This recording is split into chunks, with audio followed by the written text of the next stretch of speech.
This is the High-Stakes Lowdown, a RotoViz podcast brought to you by the Fantasy Football Players Championship. I'm Eric Balkman from the High-Stakes Fantasy Football Hour and the FFPC. You can follow me on Twitter at Eric Balkman and the FFPC on Twitter at FFPC.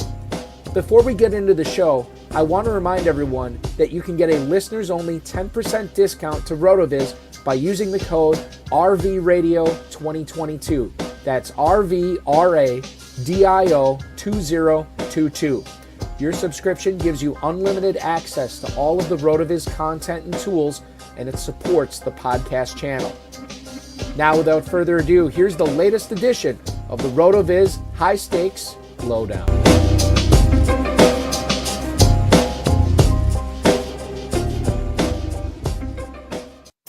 Hi, hello, and welcome. And this is the RotoViz High-Stakes Lowdown. It is a podcast presented to you in collaboration with the Fantasy Football Players Championship and RotoViz.com. You know me from the High-Stakes Fantasy Football Hour, the Better Sports Network's High-Stakes Fantasy Football Show on the Fantasy Football Players Championship. I'm Eric Balkman at EricBalkman, Eric Balkman on the X, in case you want to connect with me there. I want to tell you that if you're looking for more action in the FFPC, looking for more action as the season wears on here, myffpc.com is where to go for the FFPC Weekly Challenge. Enter for as little as $35. Win up to $2,500. Play with kickers and defenses. Play without kickers and defenses. Whatever you want to do. Pick your 10 players or your 12 players and watch them ride throughout the weekend. There's no draft. There is no salary cap. The only stipulation is you can't pick two players from the same team. If you want Jalen Hurts, you can't have A.J. Brown. If you want Patrick Mahomes, you can't have Travis Kelce. If you want Derrick Henry, you can't have Lamar Jackson. No stacking, but all fun.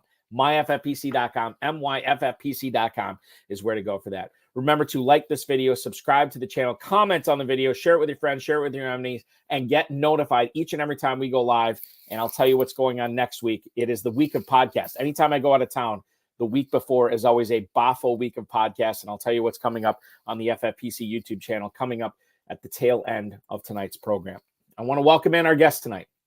Guest co-host, a guy who has been on, not on this show before, but he's been on the High-Stakes Fantasy Football Hour before, a guy who has had a lot of success playing in high-stakes fantasy football to the tune of 9 high-stakes league titles to his name. However, it is a big week as he enters week 6 of the NFL season and the Fantasy Football Players Championship main event in first place overall, in the driver's seat for that $1 million grand prize. Please welcome onto the program my good friend, and hopefully yours shortly. It is the incomparable Jay Flake. Jay, welcome into the program tonight, man. Thank you. Thanks, Eric. I appreciate you having me. I know we have talked about this before. I've talked with high-stakes players about this before. It doesn't count until the end of week 17. But how cool is it seeing your team name up at the top of the main event heading into week 6? Yeah, it's a pretty big high right now. So we've done it 2 weeks in a row. We've been high score. So yep. I think it's the first time we've been here. We've been close, but not here. So it's pretty exciting. So took a picture of the snapshot of the leaderboard. The leaderboard, yeah. But again, it's a long way to go. So we'll see what happens in week 17. It's always exciting. I mean, I think that regardless of how the season ends up for you this year, to say you were in first place overall at any point in the season is always an amazing thing. I want to lead off with a topic that's not on the rundown, which is always great for the guest, right? You prep. Balky sends you all this stuff to prep for, and then he leads off the show with something that's not on there at all. Injuries this year, Jay. When you look at what's happened over the first 5 weeks of the season, do you view this as something that's more there's been more injuries this year, less injuries? Do you view it as the injuries that have happened to significantly higher drafted players than years before, or is this kind of status quo? How do you view the injuries this year as now we have 5 weeks behind us? I talk about those with my friends. It feels like the last couple of years, injuries have really been higher. a higher rate of injury. Maybe it's the lack of the preseason, the different rules that have come in about practice. but it does feel like a lot more injuries. That was the same this year as it was last year, I felt. Luckily, it felt like this week they slowed down a little bit. Right. But the high profile player is there's a lot of injuries for the high profile players for sure. I think that's kind of where I'm at, right? Like, because we always hear injuries every year, but I think like this year, maybe a little bit more in previous years, like we're seeing a lot of guys that, that were drafted in rounds 1, 2, and 3. Like you're up against it right now. It's crazy. So let's lead things off and talk about one of the injuries that has affected fantasy football, both adversely and maybe positively. And that's the injury to Anthony Richardson. He doesn't play this past week, and then the Colts go boffo against the Jaguars. Now, maybe that's a case of the Jaguars defense is not that great. But it was an exciting game, and it was a huge fantasy game for a lot of people involved. You grabbed on your FFPC main event leading team, and we'll talk about this team with some of the personnel that you have on it. But you grabbed and you started Joe Flacco. This was not a team where you had Anthony Richardson. You had, correct me if I'm wrong, Jay, Joe Flacco, Jared Goff, Caleb Williams. Those are the 3 quarterbacks you had on this team. Okay. And obviously Goff was on a bye, right? So you started Flacco over Caleb Williams, which I get. I totally get. But when you look at going forward here into week 6, should FFPC players be going out there and actively seeking Joe Flacco on the waiver wire? Because he might be another decent streaming start in week 6 as they take on the Titans if Anthony Richardson is unable to go. So you kind of painted it out well. So I grabbed him because I didn't trust Caleb. He hasn't done, he hasn't been fantastic this year. He was playing Carolina. That was going to be a pretty easy matchup. But look, every time Flacco gets on the field, from last year at Cleveland, he just puts up points. He can sling the ball. The lowest point total he had last year was 19.7. So I felt pretty good going against Jacksonville. He was, it was more of a sure thing than Caleb. We got Goff back. Caleb now has proven something. So if I need that roster spot for somebody else this week, he may be the first person I drop. Because we know, or at least I believe Anthony Richards is going to come back either this week or next week. So, right. He's worth, if he's starting, he's worth playing, especially against a soft defense. He's got good weapons, He does. And you know what I'm reminded of? Robert Saleh lost his job today. And the Jets had an opportunity last year when Aaron Rodgers went down to bring back Joe Flacco. They chose not to. They chose to fight with Zach Wilson. Flacco ends up going to the Browns. I don't know if he won comeback player of the year or not, but it was close. He should have. And that made no sense. They didn't pick him up last year. Right, exactly. And you think about where, had the Jets won 7 games last year with Zach Wilson and without Aaron Rodgers. Had they signed Flacco, maybe Saleh still has a job today. It's crazy. It's nuts. Think about. But to your point, Jay, when Flacco is in there, whether he's off his couch, whether he is, in the meeting rooms during the week, he puts up points. And he did last week against Jacksonville. Congratulations on a great pickup and start there. Let's talk about the Carolina backfield. Now, I have any inside information. I don't know what's going to happen. If Jonathan Brooks, who has been on the NFI list for his entire NFL career so far, if he is activated this week for the Panthers, what do you do if you have Chuba Hubbard, who you have on your FFPC main event leading team? If Brooks is active, are you of the opinion they're just going to work him in slowly? Hubbard's still a good start this week. Or does this give you a little bit of pause before you put Hubbard in your starting lineup? Again, if Brooks is active. Yeah, I'm going to put him in the starting lineup. Hubbard's been playing amazing. He's been balling. It's 3 straight weeks now. He had 200-yard games. He had the 97-yard game this week. He's been playing great. It doesn't make any sense for that team to just automatically just take him out and put a rookie in who's never played, second-round pick who's never played. I do think they're going to, when they do activate him, they'll, I don't think it'll be immediate. I think they'll use the 3-week window, the 21-day window to get him up to speed. And then my prediction is he'll take the Miles Sanders role, and you'll still see Chuba with 65% of the carries. So until we actually see that flip flop, I'm going to start Chuba. I mean, that's, if 2 weeks in, Chuba's not playing well, they bring Brooks in, maybe things change. But right now he's in. So this is a good thing to bring up. Brooks's first week back, whether it's this week or not, you're still playing Hubbard. Yes. You're only sitting Hubbard and obviously it depends upon everybody's team construction, but you're only sitting Hubbard on this team once you see Brooks take over the backfield. In other words, if Hubbard and Brooks are still splitting it 50-50, 60-40, what have you, Hubbard's still a guy. For the most part, yeah. I mean, he's my fourth running back. We've got a lot of flexibility on this team. So he's a flex, but he's a good flex. I mean, he's getting me, 15 to 20 points a game. So I'm gonna keep going with that until it doesn't work. Do you find yourself when you're drafting main event teams or fantasy pros teams, Jay, that you're always, you get into round 7, 8, 9, 10 through 15, you're always trying to draft for flexibility, or is that something like that's secondary to drafting best player available, right? Because I'll give you an example. So from the teams that I draft every year, I'm always trying to draft. I will eschew the next wide receiver or eschew the next running back in order to supply myself with a 3 deep running back team or a 5 deep wide receiver team. Because I want to have, like, when buys and injuries happen, inevitably, I don't want to be caught with my pants down rather than be super dominant at one position. We'll get into team construction a little bit with the youth you have at receiver. But for what I just asked you now, when you look at your high stakes drafts over the years, is that something that you take into account? I want to sleep well knowing that I got options. So, I want to have 4 running backs, 4 receivers, and hopefully I can have the flexibility of plugging them in. In the past, I would have had a lot of tight ends. I do love having a tight end in the flex. I didn't like them this year. So for the most part, I avoided the tight end strategy. And so it was most of the constructions this year, it was, trying to get 4 top running backs, 4 top receivers in most of the teams. This springboards off onto another topic. Why did you not like the tight end position in 2024 in your drafts, Jay?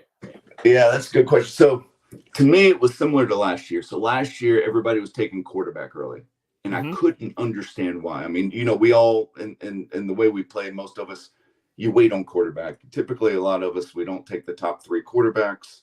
You wait on them. You can usually get somebody serviceable. Last year, I had Dak in the 9th or 10th round, and, he went off. This year, it seemed like the trend was tight end. There were 5, 6 tight ends going off in the second, early 3rd round. It didn't make any sense to me. I found faults with all of them. So instead of I don't want to waste that. I want my first, second round picks to be sure things. So I don't want to take chances. So knowing that the tight ends were just flying off, I said I'm going to avoid them. I'm just going to go the opposite of how everybody else is going. And so most of the constructions I stayed away. I've got 3 main event teams, 6 FantasyPros Championship teams. I think 1 I have a top 10 in. Oh wow! So this was all your. This wasn't just one team. This was all your teams. This was all the construction. So the one team I got Kelsey. Even though he's an old man at 35, I felt like he had a path to something. But I avoided all those other guys that right now aren't performing. It was just a philosophy this year. I don't really have a good reason, Jay, why Mark Andrews and Dalton Kincaid have been struggling. I could have told you, and I think you were of the same mind as me on this, that Sam Laporta, a lot of what he did in 2023 was touchdown dependent. And with how high he was going, I never really saw the upside with drafting him there. So there's the explanation for Laporta. Kelsey is a guy that I think if there was ever a year to draft him, it was this year, right? Because the purported the drop off that we had been seeing from him over the last year and a half or whatever, and then they go out and get Hollywood Brown. They have Rashee Rice. They draft Xavier Worthy. So I could see the argument against drafting Kelsey too. And I'm trying to who am I? What's the other big tight end I'm forgetting up the top? McBride went early. Oh, Trey McBride.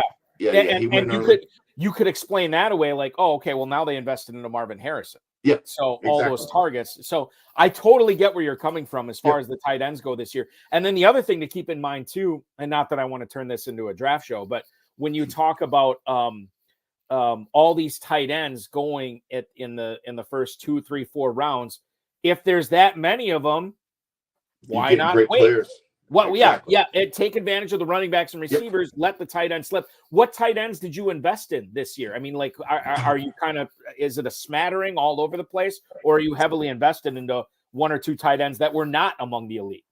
So on this team that we're doing well, I had a couple of drafting partners, and we got to the 5th round. We had the overall 1 slot. So at the 5-1, they kind of forced me to take Kittle. I was typically not a big Kittle fan. I'm glad we did it. So it was the right move.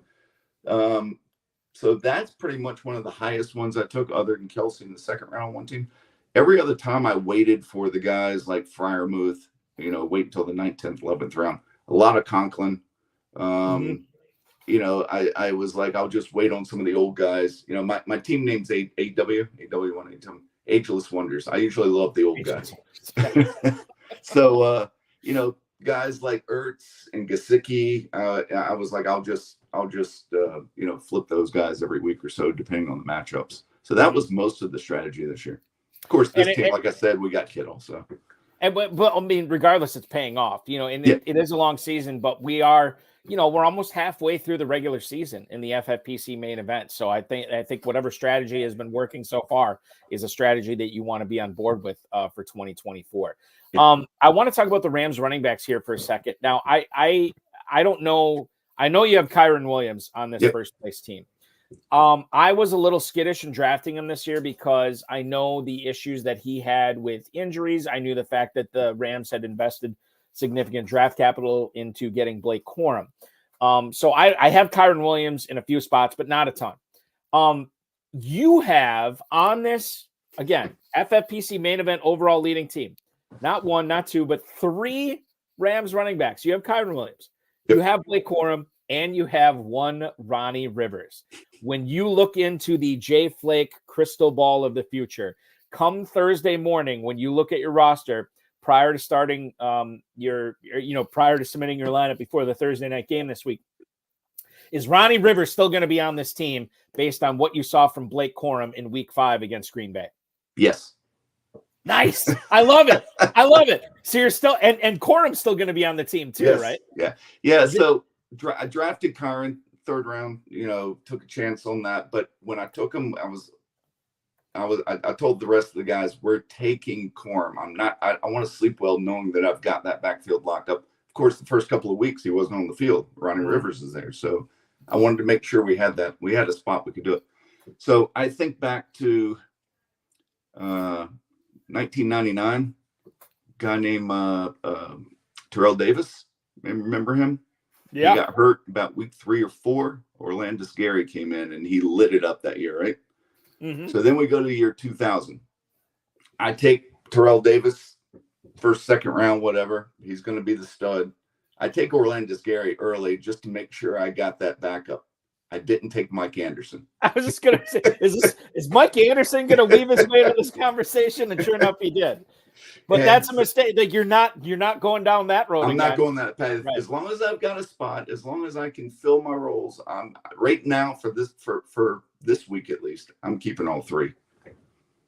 Do you think in the FFPC main event, again, 12 teams, 20-man rosters, is it easier? Is it better to do something like that, given that you aren't exactly going to see a waiver wire each and every week like you would in a home league that is flush with great pickups, right? Yeah. So in the main event where pickings can be slim from week to week, it almost makes more sense to carry 3 running backs in this particular situation that you find yourself in. Because the running game there is so good for the Rams. It looks like, every time they put somebody back there, it looks like he wants to, give that running back 85% share of the carries. That's what it looks like. So I want to have a piece of that, and I want to make sure that one of my studs is backed up, and in this case, I'm backing up the backup. So I feel better right now doing that until I can't. Until we've been lucky. I'm knocking on wood. We've been lucky. Injuries have not hit us on this team. Of course, that's the only way you're going to be at the lead in this case. So we've had the luxury of having that spot to do something with. if the injuries hit, the bye weeks hit us hard, it may change things. But for this week, I'm definitely sticking with it.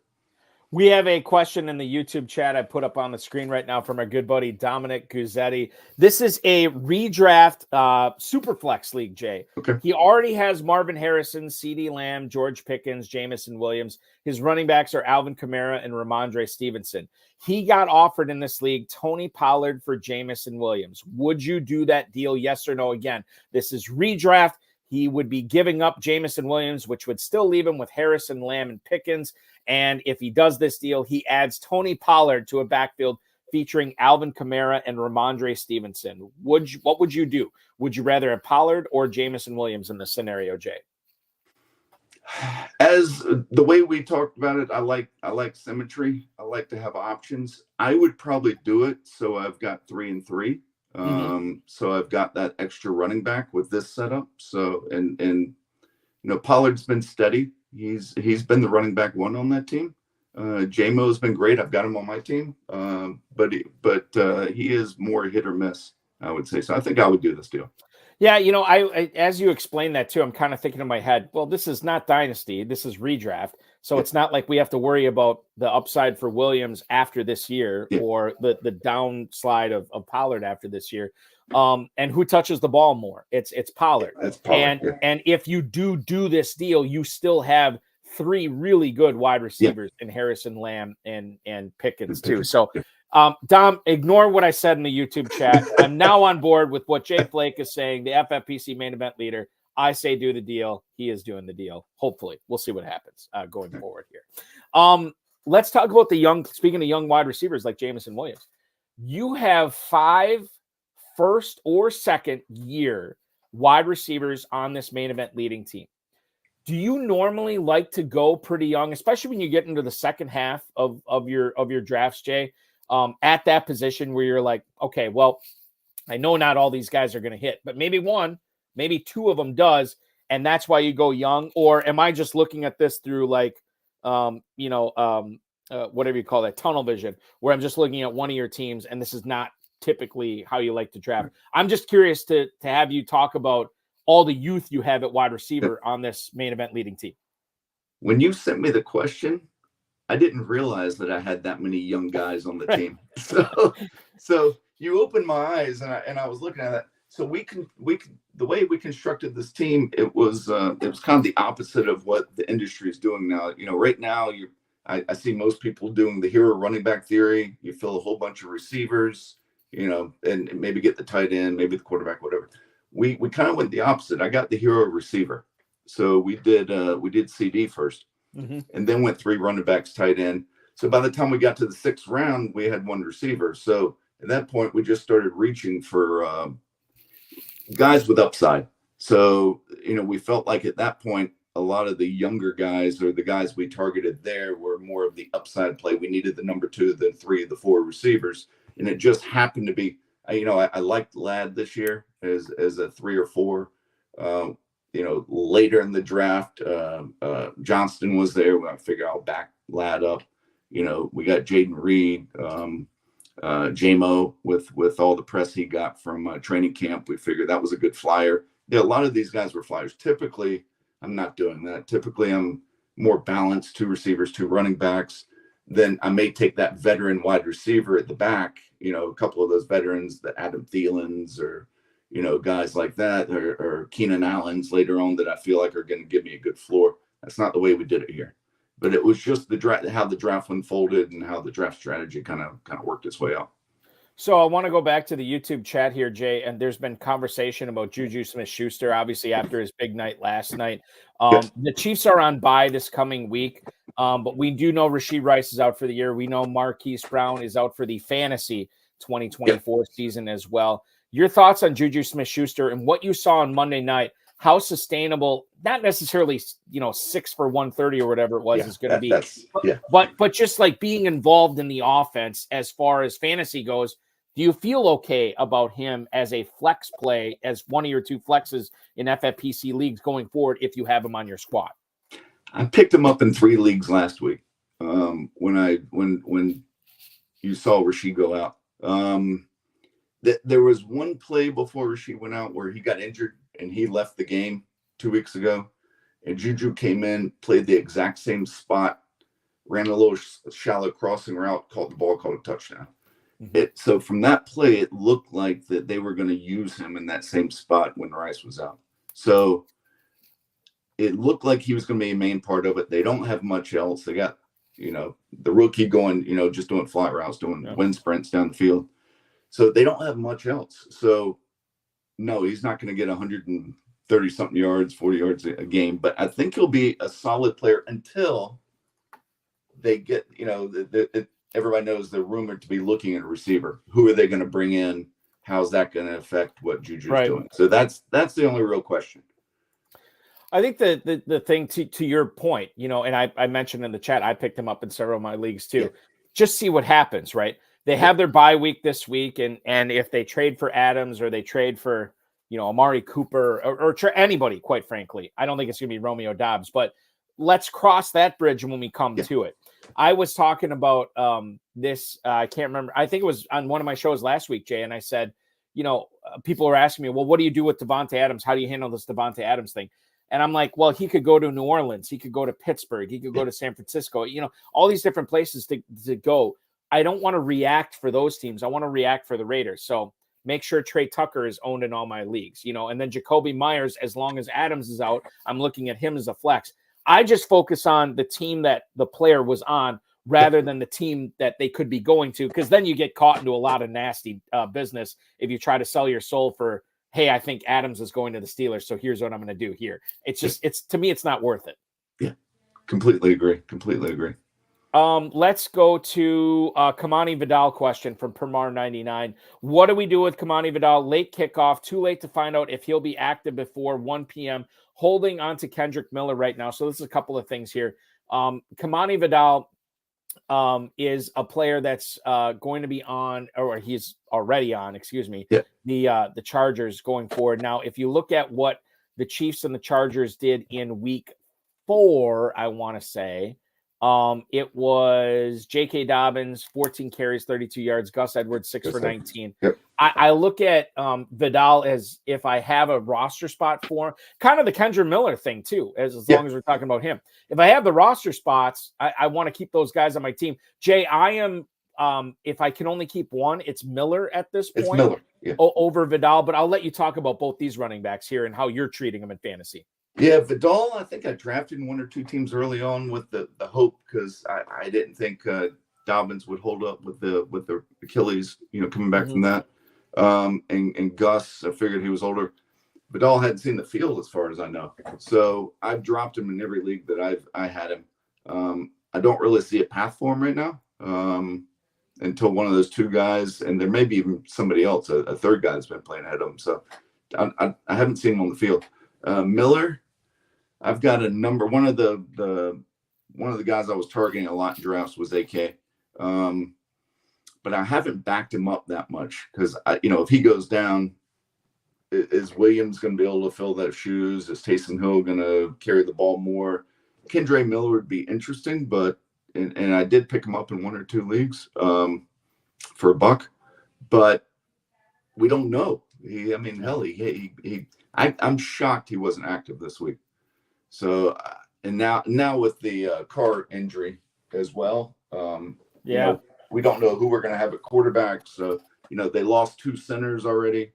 So the line's not playing as well. We saw that last night. Now it's the Chiefs defense, but they had a tough time opening holes. So, out of these 2, if that's the question, Miller would definitely be the one over Vidal. Would I keep Miller? If I've got 8K, I may. If I didn't, if I had something else to fund, I would probably dump him.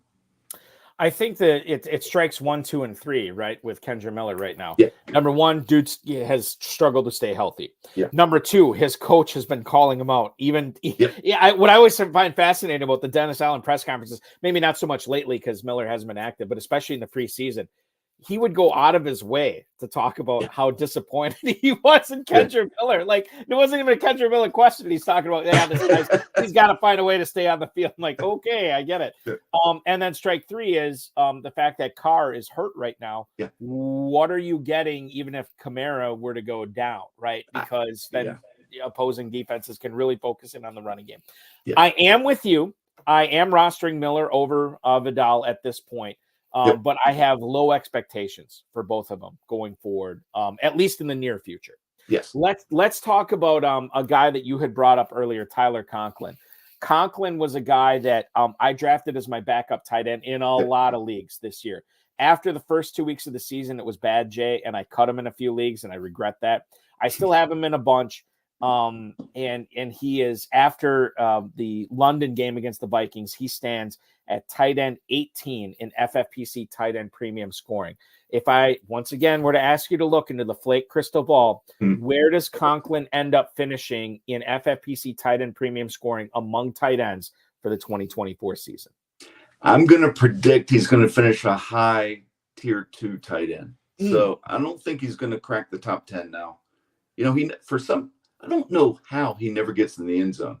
You realize he didn't catch a touchdown last year? It doesn't make any sense. He catches 50, 60 balls, which is great. I love the floor. So, and I mean, this year, the tight ends, right, the performance has been terrible, right? We all know that. Having a floor of what he's done the last 2 weeks is pretty good when you get 14 points this week and some similar the next week. So I like having him on my team. He's a good fill-in, as you said, a good backup. I thought for a second of cutting him the first 2 weeks, the same as you. I probably, of the 9 teams I have here, I probably have him on 5, by the way. So he was a high target of mine. Not on this main event, not on the leading team, but I liked him a lot. But he doesn't get in the end zone, but he catches balls, and I think Rodgers is starting to find him. So I like him. He is on pace, even though the Jets' offense has been struggling this year. He is on pace for his 4th consecutive 50-plus catch season. Over the last 3 years, he has caught 61, 58, and 61 balls. He is Mr. Consistency. Bob Lung from the Fantasy Football Consistency Guide would love Tyler Conklin in the FFPC tight end premium scoring. He did not, to your point, no touchdowns last year. He scored 3 each in the previous 2 years. So we'll see what happens with that. You know, like I think obviously with the Saleh, I should ask you about this too. Robert Saleh gets fired today. Nathaniel Hackett is still the OC. Aaron Rodgers is still the QB. Should we expect anything different for the Jets offense going forward when it comes to Rodgers, Breece Hall versus Braylon Allen, Garrett Wilson, Allen Lazard, Tyler Conklin? Do you envision, like, are you viewing any of those players differently in the wake of Saleh leaving, knowing that Saleh was a defensive guy, right, and knowing that Hackett is still there calling plays? I mean, isn't Rodgers still the offensive coordinator? Yeah. You know what's funny? So Jay, I can't remember if I told you this or not, but I live in Northeast Wisconsin. So I'm like basically a half-hour drive from Green Bay. And the whole Rodgers thing we followed very closely when he ended up being traded to New York. And I was reading a lot of stuff about it. And then with the Saleh firing today, I went back and I reread a lot of the reporting from The Athletic, from Zach Rosenblatt and from Diana Rossini, who were talking about, sort of the weird vibes that were going on in 2023 with Saleh and the Jets and Rodgers. And then, stuff that's carried over to 2024. And they interviewed a lot of people in that piece. And one of the people they interviewed, I think it was an opposing coach, an opposing front office person. And they said, Aaron Rodgers is not the assistant GM in New York. Joe Douglas is the assistant GM in New York, because Rodgers is calling all the shots. And I think we've seen this now, 2 consecutive franchises who, when Rodgers gets his way and he gets his buddies to come aboard, the Lazards, the Cobbs, whatever, the Mercedes Lewis, it just doesn't work out. When he has the opportunity to have full reign of the offense, knowing that Nathaniel Hackett is going to couch his play calls to what Rodgers wants, it doesn't necessarily work out that much. We're seeing it again this year. And I think if you drafted Breece Hall, I think if you drafted Garrett Wilson, you have to have serious questions about whether this thing is going to get turned around in 2024, Jay. And I mean, I don't know what the fantasy advice is here in this, because if you drafted Hall or Wilson, they're both first round, second round picks. Like, you kind of got to keep going with them, don't you? You have no choice. I mean, but it makes no sense. At least Wilson had a game this week, but Brees, I mean, it makes no sense. You watch him run, and he looks just as fluid and explosive, but he can't get through a hole. They're not throwing the ball. It makes zero sense. He comes off an ACL last year and was the number 2 running back overall. This year, he's fully healthy. He's got what should be a great quarterback, great offensive line, and he can't do anything. It makes no sense. So, I mean, you got to ride him out. I don't see how you can bench him. Can you? For what it's worth, I mean, we saw Aaron Rodgers in Green Bay target Davante Adams over and over and over and over and over again. What happened this past week in London against Minnesota? Garrett Wilson had, 16, 17 targets or whatever it was. So I think if you have Wilson, you're feeling pretty good about it. But if you have Hall, to your point, you probably don't have a choice. Like, you drafted him high, regardless of the offense, regardless of Rodgers, regardless of Braylon Allen eating into it. You still got to run Hall out there every week too. Yeah, you have to. Yeah. Speaking of the Packers here, and we got Dom Gazzetti chiming in on YouTube right now. Tell me about Dontavian Wicks. 7 targets, 3 catches, identical to Marvin Harrison Jr. this past week. Keep hopes up. And then per Mar99, Wicks looks like he has Butterfingers or the yips. People spending more than $500 last week on him. LOL. And I got to be honest with you. At that point last week, Jay, I didn't have a problem with it. My whole problem with the Packers offense, and I've said this over and over again, they have too many guys, right? It's awesome for best ball, but for redraft, unless you have Jaden Reed, it's difficult to know when to start Dobbs or Watson or Wicks or Musgrave. And Tucker Kraft, I think, is an every week guy he's going forward. He's different now. But when you look at Wicks, like, I didn't have a problem people spending up on him. I didn't have a problem, starting him. I started him in leagues last week. My thing is now, and I've heard 2 schools of thought on this from the local pundits here in the Green Bay area. One is that he doesn't have good ball skills. It's what kept him back in Virginia. This is what we're dealing with. And then there's the other people that say, gotta remember Jordy Nelson, his rookie year and his second year where he couldn't catch. Davante Adams, people wanted him cut his second year for all the drops that he had. And I lean towards that with Wicks. Like, it's there. I think he's going to fix it. I think he's going to find a way. But listen, if you want to bench him going forward, I have no problem with that, especially when Dobbs is back this week. Yep. Wicks goes back to being like I don't want to say lottery ticket, but kind of like a, hey, man, if he goes for 2 for 10, you kind of signed up for that. Yep. Yeah. I avoided most of the Green Bay receivers. I've only got Jaden Reed on this one team. That's the only receiver because there were just too many options. I was nervous by that. But look, Wicks had how many receptions did he have 2 weeks ago? It was like 14. He went off. He did. That was the game where the Packers got down 28-0 to Minnesota. Yep. And in that game, they had to throw. Yep. Now, in that game, we had Christian Watson go down early. So it was basically the Reed and Wicks and Kraft show. Wicks ended up leading the team in targets that week. He had 13. Yep. He only caught 5 of them, for what it's worth. Now, this was the first week back for Love coming off that MCL. Right. He was off target on a lot of stuff that week. But Wicks did have not 2, but 3 significant drops in that game. And he still had 5 for 78 and 2 touchdowns. So that's what I think we look at. Like, we're frustrated with the drops, but I mean, what did he put up? 24.8 FFPC points. You're happy with that. He was great. And then you had 2 guys missing this week. So it made sense that he was going to have a good game. It really did. Again, I don't have him anywhere, so I haven't really had that problem. He was a good pickup, but yeah, I would put him back on the bench this week. He hasn't proven anything. You got guys coming back. So it's I couldn't do it. I think there's what's interesting is Dobbs and Watson are both in their final years of their contract next year. And if Wicks, picks it up and Dobbs, I mean, with this whole suspension thing, I don't know what his future is like in Green Bay, and Watson just, this last injury was not his fault. I mean, it was a high ankle sprain. And if you saw the player, like, God, everybody would have got hurt on that. But I don't know. But Wicks going forward in 2025 is more interesting than he is in 2024. I think you and I are of the same mind there. Yes.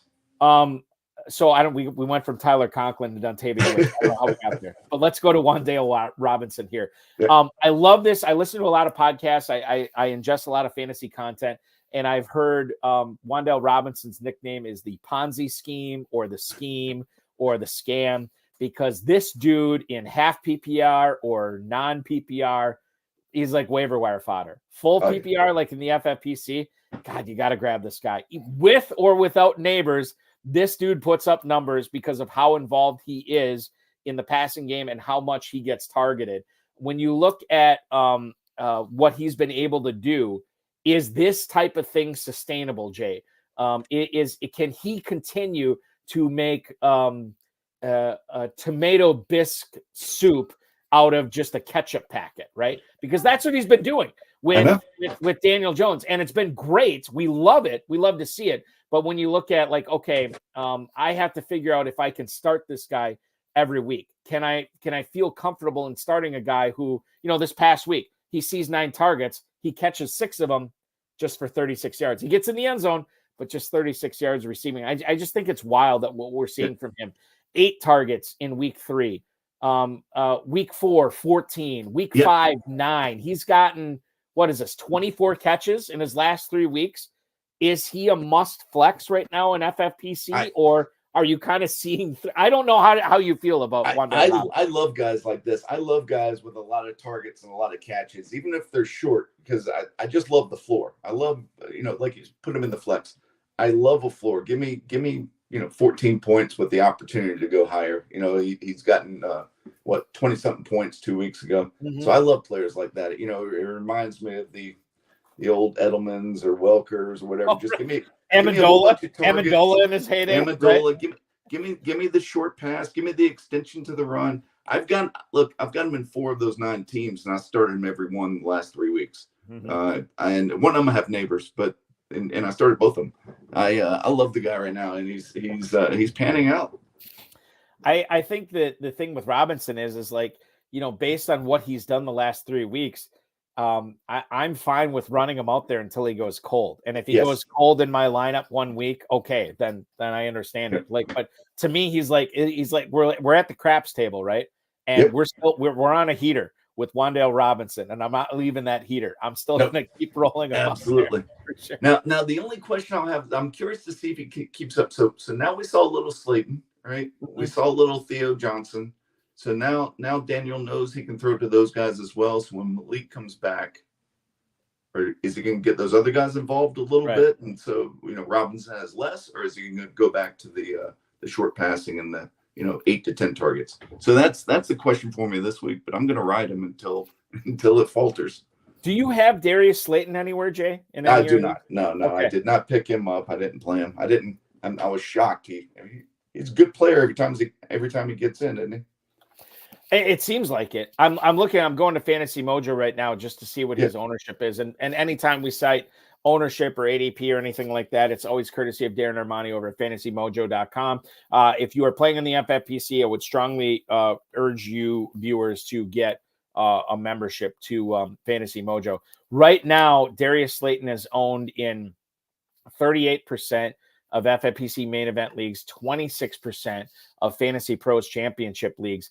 8 catches, 122 yards, 1 touchdown against the Seattle Seahawks last week. Jay, he gets, maybe I'm stepping on your toes with a later question I'm going to ask you, but the Giants are 3.5-point home dogs to the Cincinnati Bengals on Sunday Night Football this week. I think it's Sunday Night Football, right? Yeah, Sunday Night Football. 49 is the total on that. Man, Slayton all of a sudden looks pretty juicy, doesn't he? Well, and I guess here's the other thing to keep in mind. It's a Sunday night game, and we don't know if Neighbors is going to be active or not, right? So if he's not active, if he's not active, then Slayton could be something. So in that case, like if you have Neighbors, okay, then pick up Slayton. Yeah, but if you don't, it gets more dicey trying to figure that out. Yeah, I wouldn't trust Slayton if Neighbors is there. And don't you think he's going to be back? I mean, I hope he is. I hope so. Refresh my memory. Didn't he get hurt on a Thursday night in week 4? It was, and I mean, look, all concussions I know are serious, but it did. Right. It's not like he took a violent hit. I don't know if you remember. He caught the ball. He was trying to toe it on the end line and just kind of fell down. I don't know if he got hit before that and that just reacted it. So I was a little surprised he didn't play this week because it was 10 days later. Right. Obviously, he got no practice. He didn't get limited, nothing. So I would expect him to play this week. Just as you know, we all know about history of concussions and how they play out. But if he doesn't, then Slayton has got to be up because the Cincy D is giving up a lot of passing yards this year. I think that if I was talking with Scott Hoyt about this on this show actually a few weeks ago, and he was saying, I think on another show, he was in the chat room and he said he loves the Sunday morning waivers with the FFPC because it's a great time to get your team set up for the following week, right? Because you pretty much have your team set up for that week, but to get your team set up for the following week. So if you have the means, to quote Ferris Bueller, if you have the means, I highly recommend it with Darius Slayton, right? Because if you can fit him on your roster, and you can deploy him out on Sunday night, hey, more power to you. That would be awesome. Or more power to you in week 7, right? And I'm not quite sure when the Giants bye week is. But as long as Neighbors misses, then I think you have to keep Slayton on your team. But once Neighbors comes back, the shine is worn off. Because Wan'Dale Robinson, I think you and I are of the same mind. Robinson's going to keep catching passes, dude. I think so. He looks good doing it. So why stop it? Let's go from the East Coast to the West Coast and talk about the Raiders here. It's an interesting situation. Davante Adams seems like he could be traded. By the time some people are listening or rewatching this, Jay, he might have already been traded. And so there's a great opportunity there for Jacoby Myers. Yep. The fact that Zamir White has dropped off the face of the earth in favor of Alexander Madison and Amir Abdullah, who are both playing ahead of him right now. And we have AOC, the other AOC, playing quarterback for the Raiders over Gardner Minshew right now.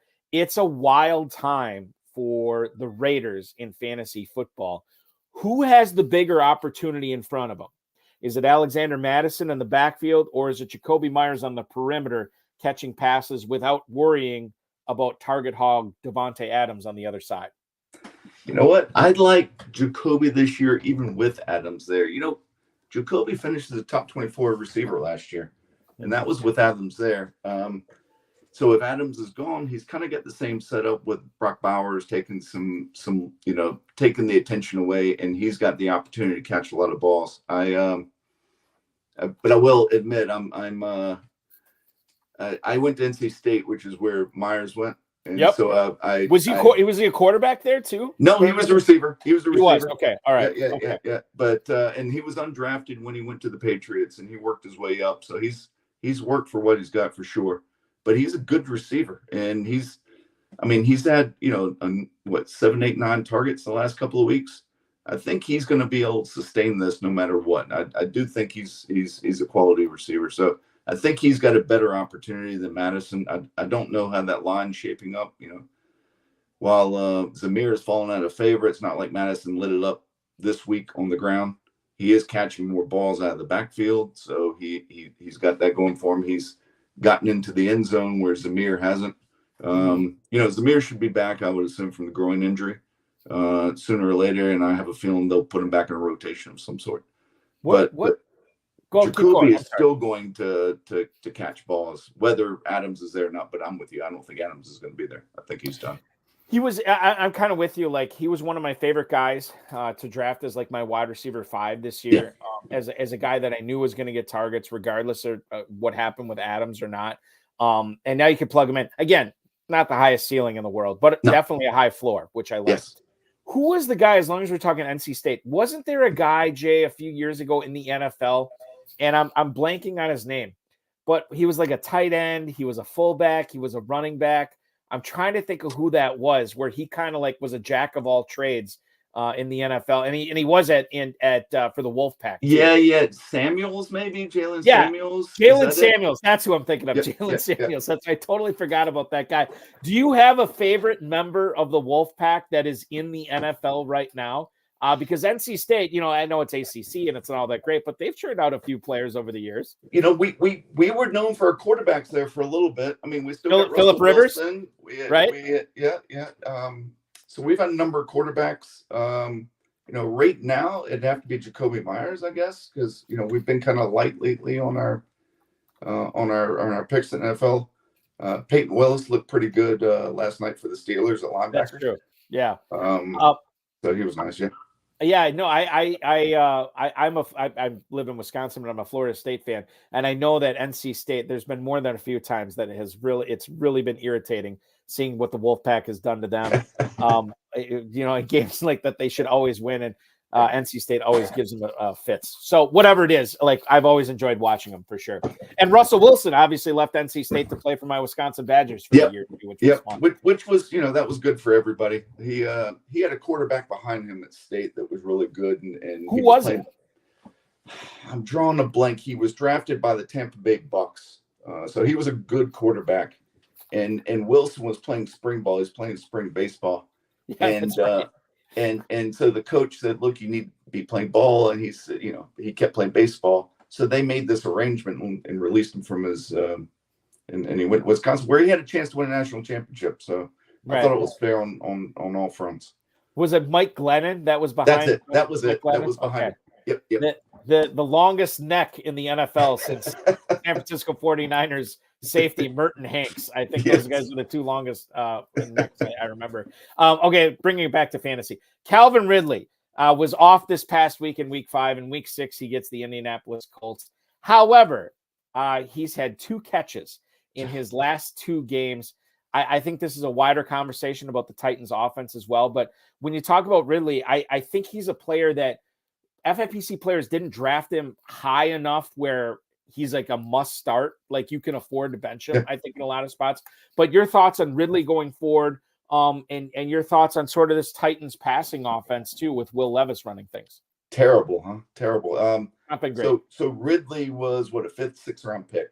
So he's a guy that you would typically count on. You want him as that 2-3 receiver. So in every team that I drafted him, I depended on him being there. He's on the bench on every one of my teams. And you know what? The passing offense is terrible. It didn't matter who, Rudolph didn't look any better than Levis when he came in. So, even if he had one good game, I don't think I could put him back in here. I need to see 2 weeks at least of something sustainable, more than 1 catch a game. He's only had the 1 good game, right? And that was, he had 1 in around for a touchdown, and he had a couple of catches and got a touchdown.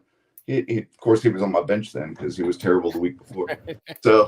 So he's on the bench until further notice. I'm hoping they can get that offense worked out. We talked about Tony Pollard before. He's doing well. He's probably the only player there. Spears had the good game against Green Bay too, where he was dealing with the ankle injury, and everybody was kind of like, it's going to be a Pollard week, and then all of a sudden it was a Spears week. Like, that ankle looks healthy actually. From our 99, Jay, Ridley riding my bench. His first look reads are down, and Hopkins getting more target share right now. I think I'm more likely to start DeAndre Hopkins because he's got the higher floor than Ridley right now, and quite frankly, I don't think the ceiling is all that different between those two guys. I agree. I mean, hell, Hopkins has got ageless wonders. That's a guy that typically is on my team, but not this year. Hopkins is a guy that I'm giving him the Hines Ward treatment, right? I'll keep drafting him at a discount. I'll keep starting him until the wheels fall off. And once they do fall off, yes, I will be holding that bag, but I think I'm going to be achieving fantasy greatness, or at least fantasy goodness to a certain degree until then. Darnell Mooney, let's talk about him real quick. Permar 99, Darnell Mooney is on a heater to stay, though. I don't know if it's to stay, but certainly, Jay, right now, man, I'm loving life. I started Mooney in a bunch of leagues last week because of buys, and he had the big night against Tampa on Thursday night. But it is interesting to think about because, you have Pitts on that team. You have Drake London on that team, and it took 500 yards from Kirk Cousins that night. I don't know how sustainable that is, but what do you think about Mooney going forward right now as we look at the schedule this week? Darnell Mooney is at the lowly Carolina Panthers. He is in my lineups. I'm loving Mooney. Look at his target share. He's he's not getting the same targets as London, but he's number 2 for sure. Yeah. And Kirk Cousins finally looks like he knows how to throw the ball all of a sudden. The first couple of weeks, people said that Achilles wasn't healed and he couldn't push off the back leg. Well, he was pushing off Thursday night, wasn't he? He certainly was. And it's not like it was a game where he was down by 5 touchdowns, right? Yeah. It was just a matter of just keeping up with the Buccaneers, which he did. He did. It looked good. So I like Mooney. I think he's here to stay. He's definitely the number 2 there. Ray's playing well as well. So that's something to look at the waiver wire. And I don't know about Pitts right now. He had a good game, first good game in forever. So we'll see what happens there. It's weird with Pitts because I feel like, Jay, I don't know if you take this approach to it. I feel like I draft Pitts in 1, maybe 2 leagues every year, just as like a fear of missing out, a FOMO pick, as the kids say, right? Yeah. But I don't target him. I just like, I got to get Pitts on just to see what happens. And now I'm kind of washing my hands of him. And I should be feeling really good after that Thursday night game. He gets 7 for 80 or whatever it was. Yeah. I still don't feel great. I wouldn't either. At all. I wouldn't either. I was, if he fell to the 5th round, I was going to take a chance on him in one draft. He never did. And I don't regret it. I think, with Pitts, if you have him, you're still going to keep running him out there, especially after Thursday night. But man, like if it takes your quarterback throwing for 500 plus yards to get 70 plus yards receiving from your tight end, I don't know if it's a good tight end. I really don't. Here's one for you. I had a buddy of mine this week ask me. He said he had Pitts, he had Tucker Kraft. He had Otten. Pitts, Okay. Otten, and Likely. He said, "Who would you start?" And I said, "I'd start Otten." I mean, that's where I was with those guys, Yeah, I got to think about this. So Otten was playing; they were playing each other, Otten and Pitts, and then the other one was Likely, who was against the Bengals. It probably would have been Otten. Yeah, I mean, like Atlanta's secondary is not too bad. And what did they give up against Mayfield? Like sub 200 yards, right? Wasn't that much? Three touchdowns, but it wasn't 300 yards. Yeah. And Otten, I think FFPC scoring, I think he still had double digits. He did. So it's not like he was bad. Yeah, I think that there's something to be said for that. One of the many surprises in Week 5 was Kirk Cousins throwing for 500 yards and maybe Kyle Pitts going 7 for 80. When you look at the other surprises, Jay, when like Week 5 as a whole, was there anything that stood out to you from a team standpoint, from a player standpoint, especially for fantasy? Was there anything that caught you off guard? Like, oh, I didn't see that coming. Now I got to adjust to that for Week 6. College football threw me off with all the upsets there. Yes. The biggest thing was it seemed like we saw the passing attacks open up this week, which we hadn't seen. We saw the quarterbacks with 500 yards and 300 yards. The biggest thing to me was all 3 of the rookie quarterbacks won. I told you in the beginning, I had Golf in a bye. I had Caleb. I didn't trust him, so I picked up Flacco. But all 3 of the rookie quarterbacks won this week, which I thought was pretty amazing. So they're all doing well now. So that was the big takeaway, which springs me to the other rookies that are out there, the receivers and maybe some of the running backs. You give them a couple more weeks, maybe they're going to start popping off as well. What about you mentioned the rookie quarterbacks. I mean, obviously, Jaden Daniels looks like he is the truth. Caleb Williams, it was Carolina, so I mean, we'll see what happens going forward with that. When you talk about, let's talk about briefly the New England Patriots, who made a change to their quarterback. Drake May is going to be the starter there this week. They're at home against the Texans. He will be starting over Jacoby Brissett. For fantasy purposes, when you talk about Gibson and Stevenson and Hunter Henry, Jalen Poole, Kendrick Bourne, who's now back in the lineup this past week, does the Drake May quarterback change, does that move the needle for you at all as far as any of these Patriots pass catchers being a flex for you in FFPC, or is it still not enough? No, I think it's I feel bad for the kid. It's a tough place to make you start. No, they don't really have any weapons. I mean, I thought Hunter Henry may step up and do something, but he's kind of faded back. The pass catchers, Polk hasn't stepped up. I always have I never trust guys coming back from ACLs. I know Bourne's coming back from ACL. So it's tough sledding over there, to be honest with you. So I don't think it's going to change anything. Patriots are 7-point dogs in a total of 38 this week. So it could be one of those games where Houston wins like 28-3 or something. You know what I mean? Like it's tough. It's really tough to play any of those guys. Yeah, it really is. I don't have many of them. So, and if I do, I'm not starting them. That's for sure. Let's do one final question here. And I always couch this because a lot of people know that this show airs live on Tuesday nights. And anybody who wants to get the inside slant on who the great high stakes players are targeting on the waiver wire can watch this show. So Jay, I'll ask the question like this. It's a two-parter. Do you have a favorite ad on the FFPC waiver wire this week? And the second part of it is, who do you think is going to be the big hot ad this week for FFPC players? Who are you going to have to pay up for to get them on your roster for week 6? Yeah, I think Juju's the biggest one. He's the one out there in most of the leagues that I look at that's still available. Probably 50% of the ones that I participate in. The other guys that you could, in other leagues that may be targets would be Tyrone Tracy. Like he's gone. Tank Bigsby, he's gone. Like those guys don't exist in a 20-player roster, leagues. So to me, Juju's the big target this week. That's the guy people are going to pay up for.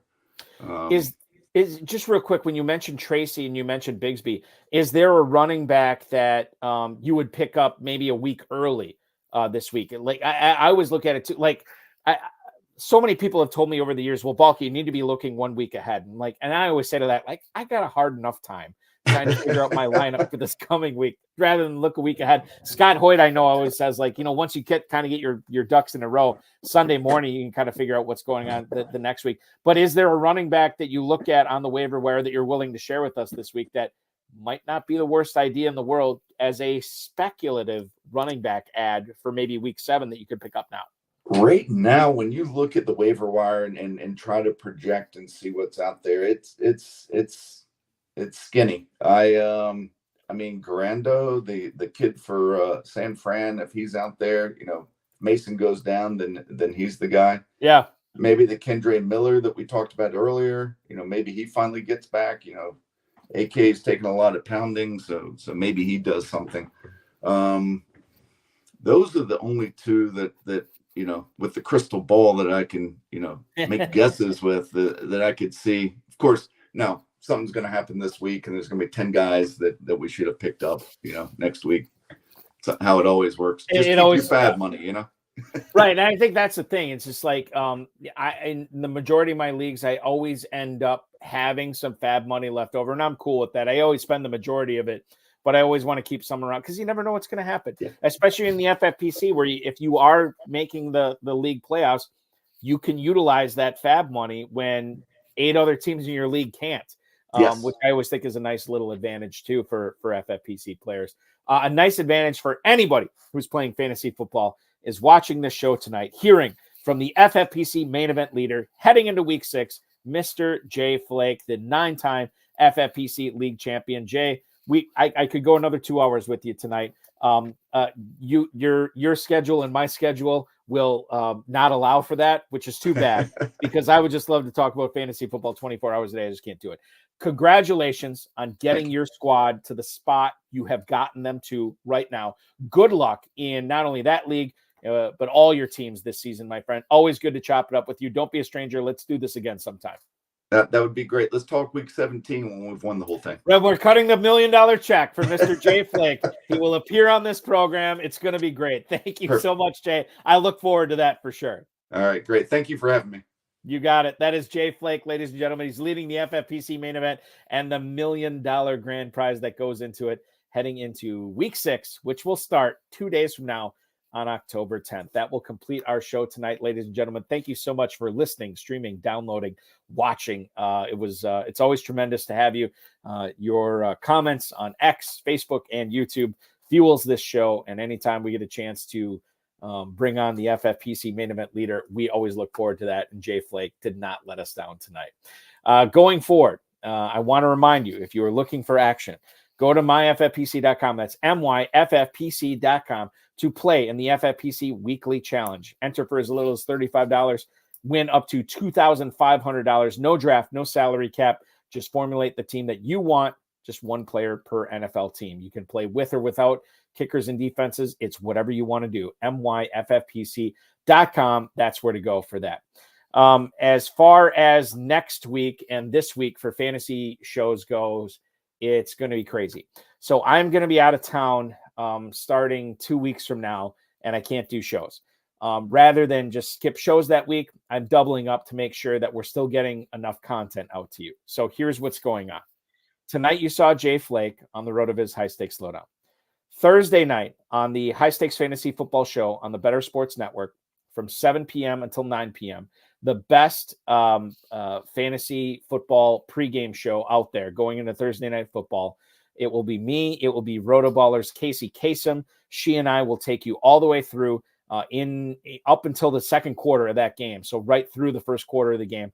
That is what's going on 7 p.m. to 9 p.m. on the Better Sports Network, as well as all the FFPC socials. That's Thursday night. Friday night, the second place team in the FFPC main event, chasing Jay Flake, Nick Zappone, a guy I actually played in a private dynasty league with for years. He is going to be our guest with myself and Farrell Elliott, 10 p.m. Eastern time, Friday night on the High Stakes Fantasy Football Hour. Then next week, it's going to be awesome. So we are doing we're doing two shows. I gotta think about this for a second. Monday night on October 14th, I will be doing a show at 7 p.m. Eastern time right here on this channel, leading you up until up into Monday Night Football. Craig Mastro, who has a top 5 team in the Fantasy Pros Championship. That will be Monday night show at 7 p.m. Eastern time. Then on Tuesday night at 10 p.m. Eastern time, we will be back at our regularly scheduled time with Rick Kaufman, who has a top 10 team, I believe, in the Fantasy Pros Championship as well. I can't remember if it's the main event or Fantasy Pros, but I always like talking to that dude. That is coming up at 10 p.m. on Tuesday night next week. Also on Tuesday night at 7 p.m. Eastern time on Tuesday night. So we're doing 2 shows that night. We're going to have on the Better Sports Network that night on Tuesday night from 7 p.m. until 9 p.m. Eastern time. I will welcome on a special guest. I can't say who he is yet because he hasn't confirmed with me, but I think I'm going to be able to get him. But we will have a special guest Tuesday night, October 15th from 7 to 9. Wednesday night on the High Stakes Fantasy Football Hour. I know this is all bleeding together, and I do apologize for this. Wednesday night, we will be going live at 10 p.m. Eastern time on Wednesday night. That is October 16th. I will have on another guest who is in the top 5 of the FFPC main event. Again, haven't confirmed it, so I don't want to say his name yet, but it's going to be a great show. That's Wednesday night. Then Thursday night next week, we are going to have on our normal 7 o'clock to 9 p.m. Better Sports Network High Stakes Fantasy Football Show. That week we will, a week from Thursday, we will have on Corbin Young from rotoballer.com. He and I will co-host the show together leading up until Thursday night football. So that is what's going on next week.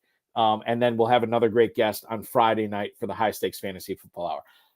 Okay. So you got a ton of FFPC shows coming up next week, but we have more shows to get to this week, and it resumes Thursday night with Casey Kasem at 7 p.m. Eastern time on the Better Sports Network, as well as all the FFPC socials. Play the FFPC Weekly Challenge over at myffpc.com. Thank you so much for watching, and I want to thank Jay Flake tonight for coming on tonight. Always good to talk with him. Have a great rest of your week, everybody. Good luck on those bids Wednesday night in the FFPC Main Event, Fantasy Pros Championship, and all the FFPC leagues.